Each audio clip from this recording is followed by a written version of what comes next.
Hello hello and welcome everyone, welcome to the channel. भाई क्या हाल है आप लोगों के? सबसे पहले तो मुझे ये बता दो भाई, मौज मस्ती हो रही है कि नहीं? मौज मस्ती के साथ ही तो पढ़ाई में मजा आता है यार। चिल मार के पढ़ना चाहिए। अपने चैनल का तो मोटो है भाई, चिल मार के पढ़ते हैं। आज हम पढ़ने वाले हैं chapter number 1, what where how and when. और ऐसे पढ़ाऊंगा जैसे पूरे यूट्यूब पे किसी ने नहीं पढ़ाया होगा, इतने ईजी मस्त क्रिस्प तरीके से। भाई चैप्टर मुझे पता है बहुत इंपॉर्टेंट है, हिस्ट्री मुझे पता है बहुत इंपॉर्टेंट है, बट इतना सारा ज्ञान की क्या जरूरत जो दिमाग में रुके ही ना, है कि नहीं? कुछ कहानियों के फॉर्म में पढ़ते चले जाएंगे हिस्ट्री को और मजा आ जाएगा। यही आपको इस चैनल में मिलने वाला है। ऐसी अमेजिंग अमेजिंग हिस्ट्री के लिए तैयार रहिए। तो आज हम शुरू करते हैं, इस डीप डाइव करते हैं इस नई कहानी में। अपनी हिस्ट्री को एकदम कहानी की तरह पढ़ेंगे। तो पहली कहानी हमारी शुरू होती है कि भाई क्या, कब, कैसे और नहीं गड़बड़ हो गई। क्या, कहां, कब और कैसे। क्या पता नहीं क्या हो गया, बट डोंट वरी, हम इसको इतनी कंफ्यूजन को बिल्कुल क्रिएट नहीं करेंगे, एकदम इजी करके पढ़ेंगे। जैसे कि अब कहानी where did the people live. आज से बहुत साल पहले लोग कहाँ रहते थे? सबसे पहले तो यही बात आती है। तो अगर इंडिया की बात करें, the earliest people lived along the banks of river Narmada for several 100,000 years. तो कई 100 सालों तक लोग कहाँ रहते थे? नर्मदा नदी के किनारे पे रहते थे। They were skilled gatherers and use to gather food. वो कौन थे? Skilled gatherers. भैया ये स्किल्ड गैदरर्स क्या होता है? देख भाई, कोई भी ऐसा इंसान जो जानवर पकड़ने में या कुछ भी चिड़िया पकड़ने में या मछली पकड़ने में स्किल्ड हो, मतलब वो अपने काम को प्रैक्टिस्ड हो, उसे कहते हैं स्किल्ड गैदरर। वो खाने को इकट्ठा करते थे स्किल्स की मदद से अपनी, और फिर उसे फूड बनाकर खा जाते थे। They had very vast knowledge of plants growing around them. They also used to hunt animals for food. Actually हम बात किन की कर रहे हैं? हम बात उनकी कर रहे हैं जिन्होंने, मतलब हिस्ट्री में हम सबसे पीछे जा रहे हैं। जितने पीछे के हमारे पास रिटन रिकॉर्ड्स हैं उतना पीछे जा रहे हैं, और तब से देख रहे हैं हमें क्या क्या पता है। तो हम सबसे पहले के लोगों के बारे में बात कर रहे हैं कि वो कौन थे। वो हंटर गैदरर्स थे, खाने को इकट्ठा करते थे, खाते थे। उसके अलावा उनको बहुत नॉलेज थी अपने आसपास के प्लांट्स की जो उनके आसपास उग रहे थे। वो they also use to hunt animals for food. Sulaiman और Kirthar hills to the north west of India, in these areas where women and men first began to grow crops. अब देखो यहाँ से हिस्ट्री इंटरेस्टिंग मोड़ लेती है। सब कुछ सही चल रहा था, लोग जानवर पकड़ पकड़ के खा रहे थे, लोग ऐसे ही उगा रहे थे, बट तभी ये जो दो एरिया ना, सुलेमान और कीर्थर हिल्स, यहाँ के लोगों ने कुछ नई चीज सीख मारी। क्या सीख ली इन्होंने सोचा भाई हम क्या करें, हमने देखा है कि कहीं पे एक बीज उगता है, उससे कुछ खाने की चीज उग जाती है, क्यों ना सारे बीज इकट्ठा करते हैं, उन्हें एक जगह पे उगा देते हैं, तो हमारा सारा खाना एक जगह उग जाएगा। और इसे कह दिया गया, क्या कह दिया गया? फार्मिंग, खेती कह दी गई। तो उन्होंने सबसे पहले अपनी वीट और बार्ली की जो क्रॉप है ना, इसको उगाना शुरू करा एक जगह पे। 8,000 साल पहले की बात कर रहे हैं। People also began rearing animals. और वहीं पे कुछ ज़्यादा समझदार लोग थे, उन्होंने बोला यार जानवर जो है ना, उन्हें वैसे तो चलो हम खा सकते हैं जान मार के, बट अंडा देती है मुर्गी, क्यों ना मुर्गी पाल ली जाए। और जो गाय होती है वो दूध देती है, तो क्यों ना गाय को मार के खाने की जगह हम उसके दूध को यूज़ करें और उससे हम पेट भरें, तो बहुत सालों तक चलेगा। तो इस तरीके के दिमाग लगाने लगे लोग, और उन्होंने अपने खाने की वैरायटी को बहुत बढ़ा दिया।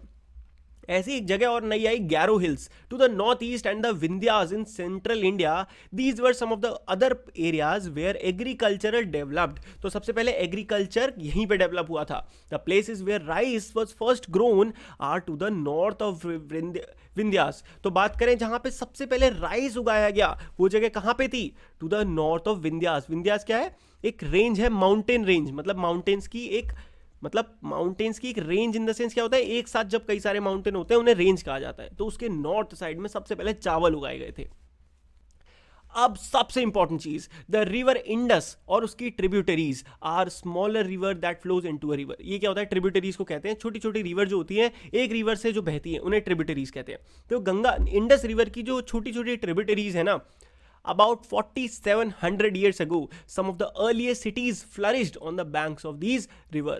तो 47 साल पहले कुछ अर्लीस्ट, मतलब सबसे पुराने जो शहर बसे थे वो इसी नदी के किनारों पे बसे थे। उसके बाद बात करें 2500 ईयर्स अगो की, तो cities developed on the banks of Ganga and its tributaries and along the sea coast. सबसे पहले इंडस में सिटीज बने, उसके बाद फिर गंगा नदी के किनारे भी सिटीज बनने लगे। ठीक है। The Ganga and its tributary called the Son. Son नदी एक, in ancient times the area along these rivers to the south of Ganga was known as Magadh. अब ये बहुत इंपॉर्टेंट जगह है। ये एरिया कौन सी है जिसे मगध कहते हैं? देखो गंगा और उसकी जो ट्रिब्यूटरी है सोन, एंशियंट टाइम में the area along these river, इस रिवर के अलोंग का जो एरिया है to the south of Ganga, Ganga के साउथ में, इसे कहा जाता था मगध, जो आज के टाइम में बिहार में पड़ता है। It's ruler were very powerful and set up a large kingdom, यहाँ के जो राजा थे वो बहुत ही पावरफुल थे और यहाँ पे उन्होंने बहुत बड़े बड़े किंगडम एस्टैब्लिश कर रखे थे। Traveling enriched the culture traditions and sharing of ideas between people. People shared new ways of carving stones, composing music, cooking for several hundred of years. तो जो ट्रैवलिंग थी ना, उसकी वजह से कल्चरल ट्रेडिशंस और रिच हो गए थे। कैसे? आइडियाज शेयर होने लगे, एक जगह के आइडियाज दूसरी जगह तक पहुंचने लगे, लोगों ने नए रास्ते ढूंढ लिए स्टोन को कार्व करने के। क्या होता है ये? स्टोन पे लिखने के, पत्थर के थ्रू, या फिर स्टोन से कुछ बनाने के, म्यूजिक बनाने लगे, कुकिंग करने लगे, नए नए तरीके के खाने। अब बात करें नेम्स ऑफ द लैंड की। The name India came from the river Indus. Indus river से हमारे देश का नाम पड़ा है, जो उसको संस्कृत में सिंधु नदी कहते हैं। 2500 साल पहले the Iranians and the Greeks who came to India from the north west side called the river Indus as Hindos. सबसे पहले उन्होंने रिवर इंडस को क्या कहा था? हिंदोस या फिर इंदोस कहते हैं। And the land to the east of the river was called India. और इसी वजह से इस रिवर के जो दूसरी साइड का जो जमीन थी उसको कहा गया हिंदुस्तान सबसे पहले, और फिर उसको इंडस से बना दिया गया इंडिया। ठीक है। The name Bharat refers to a group of people who lived in north west part of India. और ये जो नाम पड़ा भारत, ये कहाँ से पड़ा? कुछ ग्रुप ऑफ पीपल थे जो कहाँ रहते थे? नॉर्थ वेस्ट पार्ट में रहते थे इंडिया के। They are also mentioned in Rigveda some 3500 years ago.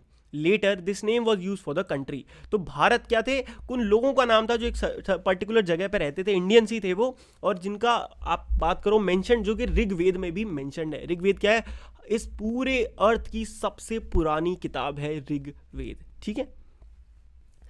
Now let's talk about finding out about the past. There are several ways of finding out about the past. One is to search for and read books that were written long ago.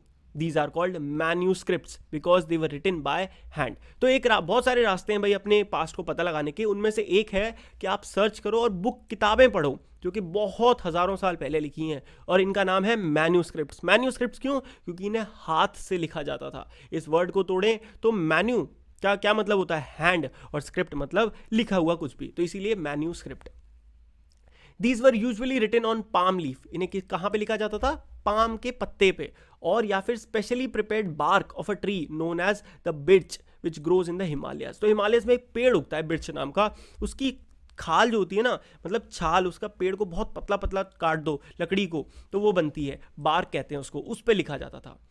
Many of these were written in Sanskrit या फिर other in प्राकृत। प्राकृत क्या था? वो language थी जो ordinary लोग use करते थे, या फिर तमिल। यही 3 मेन लैंग्वेज थी उस समय की। अब इंस्क्रिप्शंस क्या होते हैं? These are writings on relatively hard surfaces such as stone और मेटल।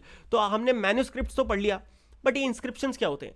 तो ये वो राइटिंग्स हैं जो हमें बहुत ही हार्ड सरफेसेस पे आज भी लिखी हुई मिली हैं। जैसे कि अगर आप ताजमहल पे जाके देखोगे ना, आपको उर्दू में चीज़ें लिखी मिलेंगी, वो इंस्क्रिप्शंस हैं। तो यही स्टोन पे या मेटल पे जो चीज़ें लिखी हुई मिली थी उन्हें इंस्क्रिप्शंस कहा गया। Some time king got their orders inscribed so that people could see, read and obey them. पहले के टाइम पे पेपर या इंटरनेट तो था नहीं कि आपने ट्वीट कर दिया, तो राजा लोग क्या करते थे? पत्थर पे लिखवा के शहर के बीच में रखवा देते थे ताकि लोग उसे पढ़ें और उसको पालन करें। There are other kind of inscription as well where men and women including king and queen recorded what they did.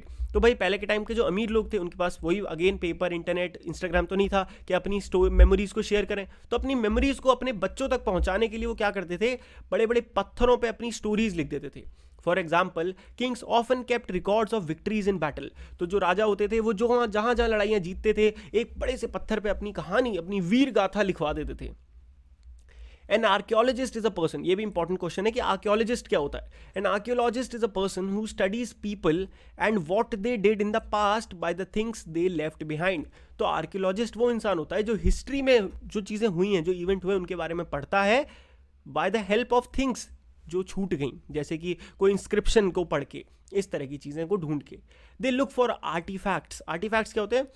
Article facts जो होते हैं। आर्टिकल मतलब कोई भी चीज़, जैसे कि मटका या कुछ भी पुरानी हिस्टोरिकल चीज़ मिल गई, उसको वो एक फैक्ट ही तो है, उसको कहते हैं आर्टिफैक्ट, उसको कहते हैं which are the things made by people and these artifacts reveal more about the past. ये बहुत सारी चीज़ें हमारे पास्ट के बारे में बताते हैं। They also carry on excavation. अब ये जो आर्कियोलॉजिस्ट हैं ये बहुत सारे एक्सकवेशंस भी करते हैं। एक्सकवेशन क्या होता है? ज़मीन को खोदना और उसके अंदर से कुछ हिस्टोरिकल चीज़ें निकालना।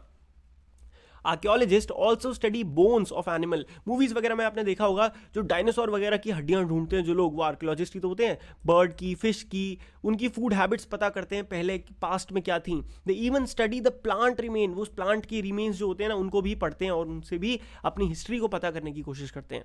But the plant remains barely survive for so long. The evidence found by the archaeologist are called features. और जो चीज़ें आर्कियोलॉजिस्ट ढूंढ लेते हैं उन्हें कहा जाता है फीचर्स।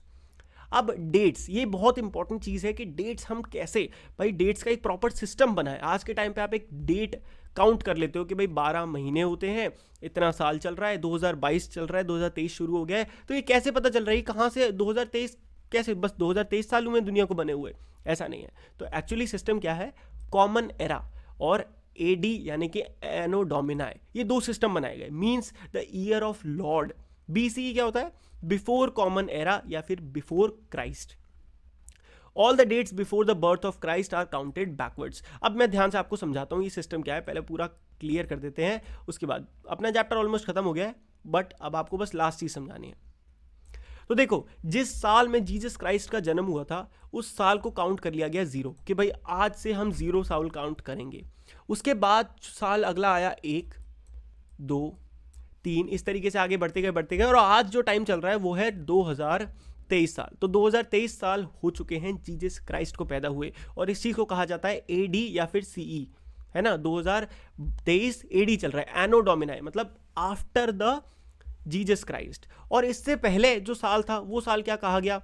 जैसे 1, 2, 3। तो ये जो 3 है ना, अब ये कैसे चल रहा है? ये बिफोर क्राइस्ट की, मतलब 3 साल बिफोर क्राइस्ट, 4 साल बिफोर क्राइस्ट, ऐसे चल रहा था। तो ठीक है, तो ये सिस्टम जब भी देखो, जैसे अगर लिखा है 5 BCE, तो 5 BCE का मतलब क्या हुआ? मतलब 5 साल पहले की बात चल रही है जिस साल से जीसस क्राइस्ट का जन्म हुआ था। ठीक है, तो ये सिस्टम हम नॉर्मली यूज करते हैं। आज 2023 BCE चल रहा है, ये याद रखना, और आने वाली सारी हिस्ट्री में हम यही पढ़ रहे होंगे। मात्र 12 मिनट के अंदर हमने पूरा चैप्टर कर दिया है खत्म। अब मुझे बताओ तुम्हें कैसा लगा, मजा आया कि नहीं आया? फटाफट कमेंट करके धुआंधार तरीके से बता दो मजा आया कि नहीं। अभी भी चाहते हो कि चैप्टर पे और कॉन्फिडेंस चाहिए भैया, और ज्यादा एकदम फोड़ के चलाऊं पेपर में, तो तुम्हारे सामने यार एक वीडियो आ रही होगी क्वेश्चन आंसर्स की, फटाक से उसको जाके देख डालो। कॉन्फिडेंस तुम्हारा 7वें आसमान पे पहुंच जाएगा, I guarantee you that. Video अच्छी लगी तो वीडियो को कर दो फटाक से लाइक, और अभी तक चैनल को नहीं कराया तो कर दो सब्सक्राइब। मिलते हैं नेक्स्ट वीडियो में, तब तक के लिए goodbye, take care and मौज मस्ती करते रहिए।